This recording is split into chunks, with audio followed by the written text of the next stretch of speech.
खैर, आज का मैनेजमेंट डेबी कॉर्प के गिरीश अग्रवाल सर स्क्रीन्स पर। देश की सबसे बड़ी प्रिंट मीडिया कंपनी, ज्यादा लोग एसोसिएट करेंगे इसके फ्लैगशिप न्यूज़पेपर्स के नाम से, दैनिक भास्कर, दिव्य मराठी।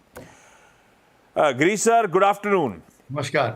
रिजल्ट स्क्रीन्स पर आएंगे, हम ईयर ऑन ईयर कंपेयर करते हैं प्रिंट मीडिया कंपनीज को। रेवेन्यूज 0.3% दबाव, इबिटा 3-3.25% ठंडा, थोड़े फीके नंबर्स लग रहे हैं Girish sir on the face of it.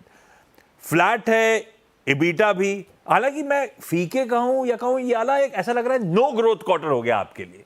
क्यों गिरीश सर?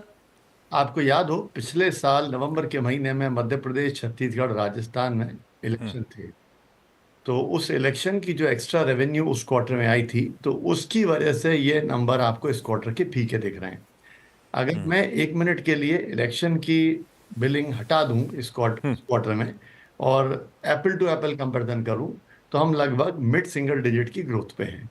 तो वो ज़्यादा फीका नहीं है, लेकिन फिर भी ओह, लेकिन फिर भी हमारी उम्मीद जो थी कि हम 10-12% तक ग्रो करेंगे, वो थोड़ी सी कमजोर हुई है। फिर हमने इसका अध्ययन किया कि ऐसा क्यों हो रहा है, मार्केट में एकदम से क्या हुआ। तो मुझे लगता है जो हिंदुस्तान की जीडीपी में 6.4% की ग्रोथ आई, उससे ये क्लियरिटी हुआ कि थोड़ा मार्केट भी जो है कमज़ोर पड़ा।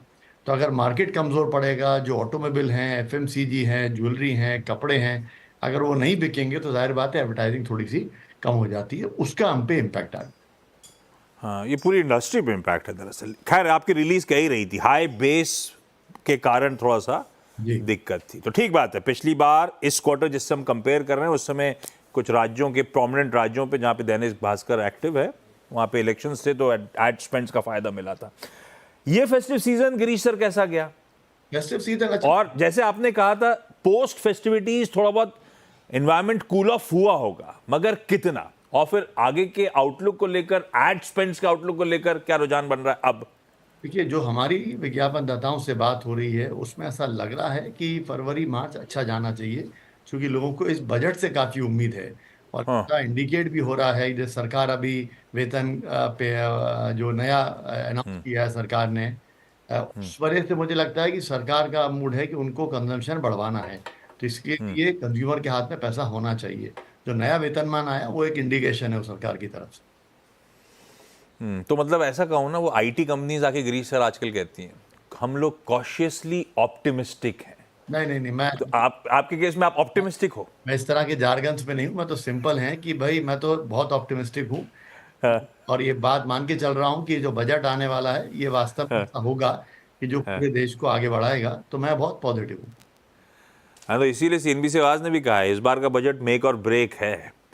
बहुत ज़रूरी है इम्पटस केंद्र सरकार की तरफ से, मैडम सीतारमन की तरफ से। मार्जिन्स कॉन्ट्रैक्ट हुए गिरीश सर, कंसोलिडेटेड एंटिटी के 28.4 वाले 27.6 पे आ गए, तो 40-80 बेसिस पॉइंट्स कॉन्ट्रैक्ट हुए। जबकि मेरे ख्याल से न्यूज प्रिंट प्राइसेस जो अपडेट्स आए थे कि वो तो year on year cool off हुई हैं और ऑफ लेट स्टेबल थी, करेक्ट। तो फिर मार्जिन्स में कॉन्ट्रैक्शन क्यों? देखिए, 5% की हमारी न्यूज प्रिंट प्राइस में कूल ऑफ हुआ है, और हमारी टॉप लाइन में 1% का डिक्लाइन है। तो जब 1% का डिक्लाइन टॉप लाइन में आता है तो जाहिर बात है मार्जिन पे इम्पैक्ट आता है। क्योंकि खर्चे तो आप एकदम से कम नहीं कर सकते। खर्चे जितने जितने अगर आप गौर करें डीबी कॉर्प के खर्चे, तो पिछले 4-5 सालों से जिस तरह से हमने खर्चों में पकड़ बनाई है, वो क्लियर होता है कि हम काफ़ी इफेक्टिव काम कर रहे हैं उसमें। तो 1% मार्जिन ऊपर नीचे होना कोई बड़ी बात नहीं है। नहीं, बिल्कुल क्वार्टर ठीक अच्छे है। निकल जाएंगे तो 31% के ऊपर जाएगा। एडवर्टीजमेंट रेवेन्यू फ्लैट थे, सर्कुलेशन रेवेन्यू फ्लैट था, और आपका एक वो क्या था, वो जीतो 14 करोड़ रीडर कनेक्ट स्कीम।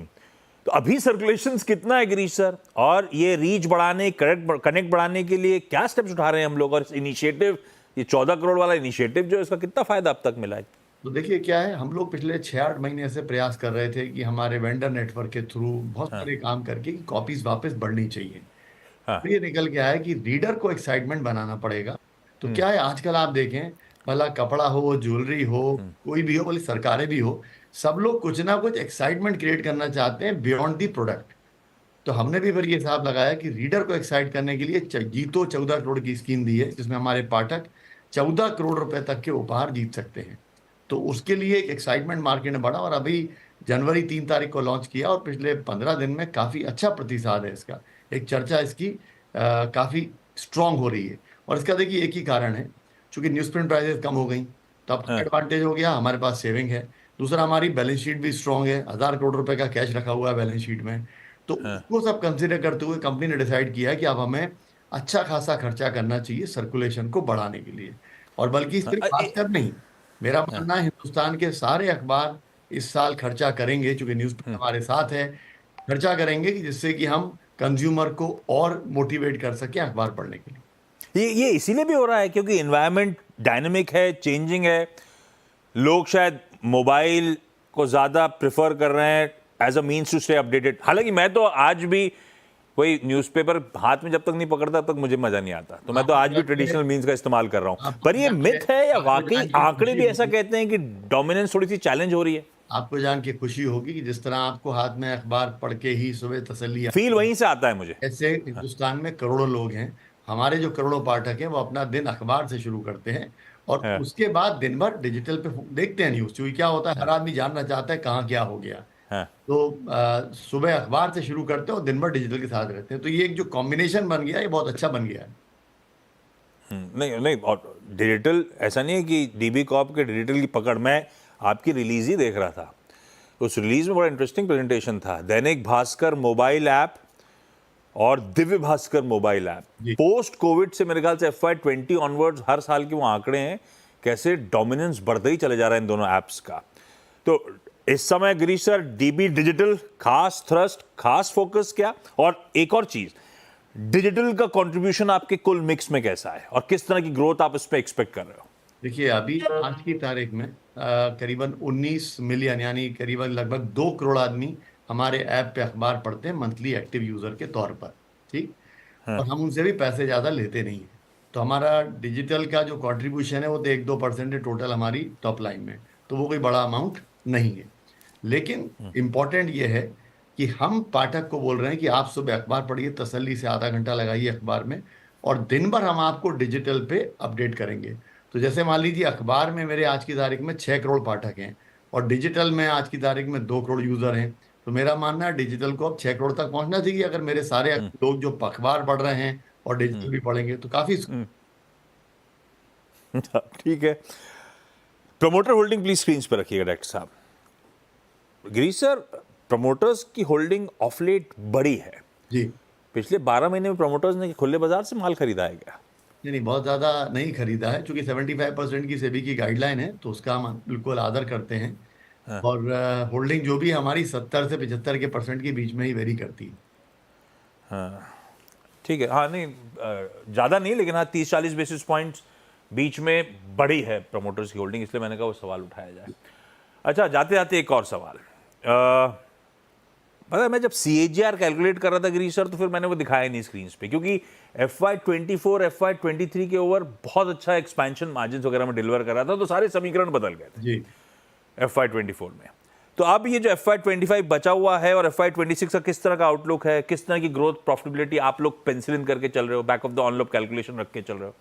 देखिए, जैसे मैंने आप कहा कि 9 महीने की ग्रोथ अभी तक जो है वो आपके सामने है, और मुझे लगता है Q4 इस बजट के चलते अच्छा जाना चाहिए।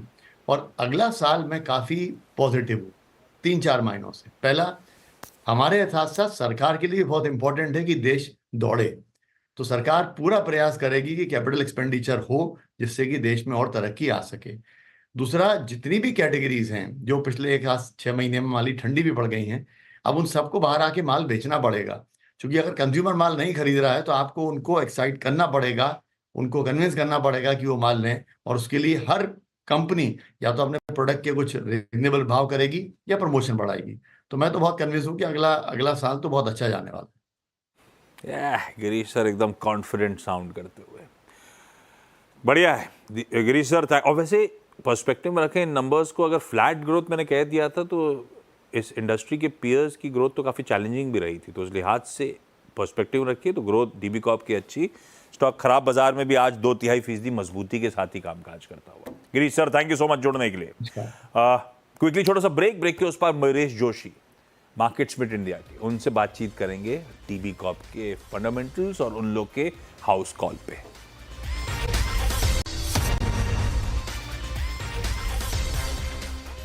चलिए भाई, ब्रेक के बाद आप सबका स्वागत है। 2.5% की कमजोरी, 135 अंक दबाव के साथ निफ्टी इस समय कामकाज करता है और बैंक निफ्टी का पेन थोड़ा बड़ा है, 0.25% की कमजोरी, 950 पॉइंट इस समय, वो इंडेक्स भी दबाव में।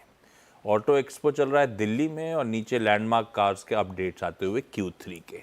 अभी अभी अपडेट यह भी आया था कि मारुति की ईवी भी लॉन्च हो गई है। खैर भाई साहब, CNBC आवाज की खबर पर मुहर लगी है। सरकार ने स्पेक्ट्रम रीफार्मिंग को मंजूरी दी है।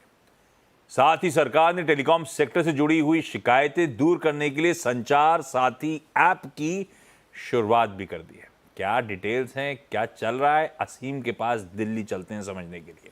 असीम, हाय, गुड आफ्टरनून। क्या ये रीफार्मिंग वाला मामला क्या है? और ऐप वाली तो अपन ने डिस्कशन करा था, वो लॉन्च हो गई। स्पेक्ट्रम रिफार्मिंग के ऊपर काम कर रही है और कैबिनेट ने इसको मंजूरी भी दे दी है। आज टेलीकॉम मंत्री ज्योतिरादित्य सिंधिया ने इसकी आज पुष्टि भी कर दी।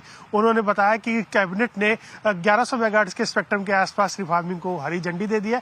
इसमें से 328 मेगाहर्ट्ज जो स्पेक्ट्रम है वो बहुत जल्दी ही बाजार के अंदर आ जाएगा और सरकार इस स्पेक्ट्रम की नीलामी करेगी, तो टेलीकॉम कंपनियों के पास ज्यादा स्पेक्ट्रम मिल जाएगा और उनके जो कॉल ड्रॉप्स वगैरह होती है वो कम हो जाएंगी। दूसरा, हमने अपने दर्शकों को बताया था कि टेलीकॉम विभाग में जितनी भी आपकी शिकायतें हैं वो आसानी से दूर हो सकेंगी। दूरसंचार विभाग एक ऐप लॉन्च करने की तैयारी कर रहा है, तो वो ऐप भी आज दूरसंचार विभाग ने उसकी शुरुआत कर दी। संचार साथी से इस ऐप का नाम है। इस ऐप के ऊपर आप टेलीकॉम सेक्टर से जितनी भी जुड़ी हुई शिकायतें, चाहे वो आपका मोबाइल गुम हो गया हो, चाहे आपको फ्रॉड कॉल्स आ रही हो, या आपका ये जानना हो कि आपके नाम पर कितने मोबाइल कनेक्शन है, तो इस ऐप के जरिए आप बहुत आसानी से जान सकते हैं। तो ये दोनों बहुत इंपॉर्टेंट खबरें थी जो हमने अपने दर्शकों को सबसे पहले पहुंचाई थी और आज सरकार ने इन दोनों की पुष्टि भी कर दी। बिल्कुल ठीक। असीम, थैंक यू सो मच। असीम के साथ लक्ष्मण और पूरी टीम बिजी है भाई साहब। दिल्ली में बहुत कुछ हो रहा है। ऑटो एक्सपो की शुरुआत होगी तो आधे लोग वहां बिजी हैं, सबके सब दिन भर प्रेजेंटेशंस हैं। शाम को एक बढ़िया ऑटो एक्सपो से शो भी होने वाला है, प्लस सर पे खड़ा है ऑल इंपॉर्टेंट यूनियन बजट। ये लोग रोज कुछ ना कुछ बढ़िया डिग करके ला रहे हैं। असीम, थैंक यू सो मच सब चीजों के लिए। डीबी कॉर्प पे चर्चा हुई थी गिरीश अग्रवाल सर से। कॉन्फिडेंट साउंड कर रहे थे आउटलुक को लेकर और नतीजे भी बताया कि बेस के कारण दिक्कत आई है, otherwise numbers x of election advertisement अच्छे रोबस्ट है। पर इन नतीजों पे और फंडामेंटली व्यू क्या बनता है? महेश जोशी साहब जुड़ रहे हैं। अरे कहाँ थे आप? मैं बहुत देर से फोन लगा रहा था आपको। सर मैं थोड़ा क्लाइंट मीटिंग के लिए बाहर निकला था, तो इसलिए ओह चलिए, नहीं मीटिंग्स में थैंक यू जोड़ने के लिए। डीबी कॉर्प पे व्यू क्या है महेश जी? नहीं, नंबर ठीक ठाक थे जैसे मैनेजमेंट ने कहा। आई थिंक वन ऑफ तो अगर आपने छोड़ दिया तो अगले 4 तिमाहियों में ठीक ठाक प्रदर्शन की उम्मीद हम लगाए बैठ सकते हैं। Cash rich balance sheet, dividend yield बहुत अच्छी है, 6.5-7% के आसपास, और एक्सपेक्टेशन यही है कि एफिशिएंट वर्किंग मैनेजमेंट के कारण रिटर्न रेशियो रहते हैं, तो हमारी होल्ड की रेटिंग पर होल्ड की रेटिंग है भाई साहब। अच्छा खासा ठंडा पड़ा हुआ स्टॉक है, ऋणा पे रखिए। मेरे